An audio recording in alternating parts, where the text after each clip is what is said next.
Wake up, Gustav. We're the only ones left. You don't get to die. How did you initially come to be involved with the project? Before I became an actor, I wanted to be a painter. So this immediately, aesthetically, was something that kind of appealed to me. And I just thought, wow. And it was just so beautiful. And the imagery was just so beautiful. So then I started to kind of look at the characters, and specifically the character of Renoir, and I was in. I mean, I was in very early and easily. There was no convincing required to me. Zero. We both blind auditioned. I eventually got the part of Verso, and it was really, really cool to do. Actually, there are a couple of takes of me voicing Gustav and also voicing Minoko. I want to see this. Yeah, I was Minoko as well at one point. Not for actually to be the part, but just to because they hadn't cast some of those roles yet, so they wanted to hear how they would interact. And so there are scenes where I actually played both characters at the same time. Love doing Gustav that. and Minoko. It was a crazy thing, but I love how free this team are with allowing us to play in that little sandbox. The bar was so high because we'd seen the artwork. I mean, you've seen the game. It's visually stunning, but the storytelling is. We both just wanted to bring as much emotional truth to it as possible. This wasn't just, we're going to sit on a stool and do a silly voice. Like, we were like, no, we need to bring our souls to this. What's one aspect of Renoir that you're excited for players to discover most, and maybe they end up being really surprised by? I think it is that sense of you think you know who he is when you go into the game, because he declares himself to be a violent and dangerous force. And then I think it is, there are moments where you do see the pain that he's carrying. For me, the thing I'm really excited for players to discover is her relationships with these characters. The scenes we did together, they're some of the highlights of my career. Why is the most interesting question for Verso in general. Like, obviously people are going to be asking who, but why is far more interesting for him as a person, and I think that's what drives him.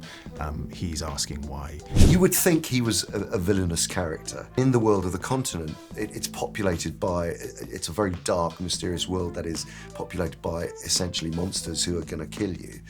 And yet the first being that they come across pretty much is this old man, sort of rather suave looking gentleman, and very quickly you understand that he's incredibly violent, very strong, powerful, and has an iron will and wants to destroy them. But then throughout the course of the game you begin to realise what underpins this kind of ferocity and this violence, and so really that was what was so exciting about uncovering the character and working on the character, was actually there is a tenderness and a real sense of despair and loss and grieving within the character that is driving this aggressive outward response. Obviously you're both respected actors in your own right, but like Andy Serkis, when he came on board, was that something you already knew when you were cast as the characters, or was that like, oh my god, I need to bring my triple S game? I found out on the first day Right. who the rest of the cast were, because Guillaume and Jen were there for the whole of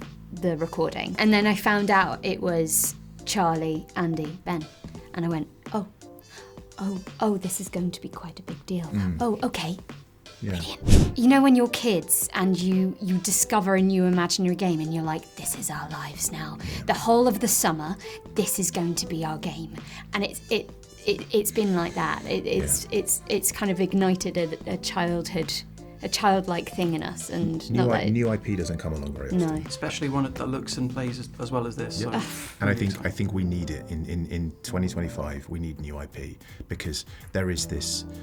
I understand why, but there is this need to want to remaster, revisit, use nostalgia as a way of getting people to play video games. But this is new, and I'm so excited. And me as a performer, that's the sort of stuff I want to be a part of, is games that feel fresh, that tell new stories, because we don't have that. We have now franchises, which are equally as wonderful, and I come from one of those things. They've allowed me a fresh opportunity, but at the same time, we have both got to originate characters within those franchises. And it's so exciting now to originate characters in brand new ones that can go on and spawn, fresh imaginations. Would you say, like, within your spheres in the creative industry, that there is a sort of increased respect for video gaming versus other mediums now? 100%. Most young actors who come out of drama schools now, one of the first things they say to me when they talk to me is, I really want to get into performance capture or motion capture. They want to be part of this world of being part of video games. They don't draw the distinction between, oh, well, I've got to go to the theatre, or I've got to be on the stage, or I've got to be in big movies. So being part of a video game is not any less intriguing, or the desire to do it is as strong, for sure.